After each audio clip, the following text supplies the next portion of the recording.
What's up, IT Ninjas? Today we're going to take a look at installing a Microsoft Office plugin using the Office 365 admin integrated apps.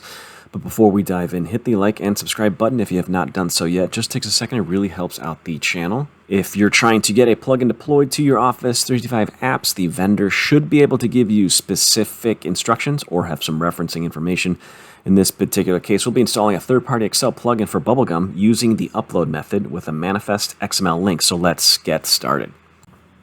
If you have not done so, log into your Office 365 tenant as admin, and on the left-hand side, select Settings, and then Integrated Apps. Then click Upload Custom Apps.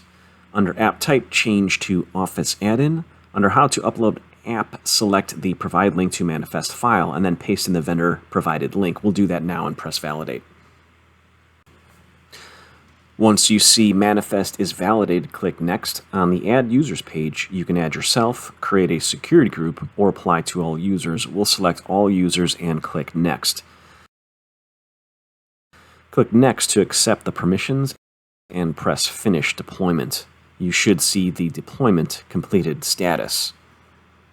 Thanks for watching, and hit the like and subscribe button. Let me know if this information was helpful deploying a Microsoft Office plugin using integrated apps in the comments. See you in the next video, and let's Ninja fix it.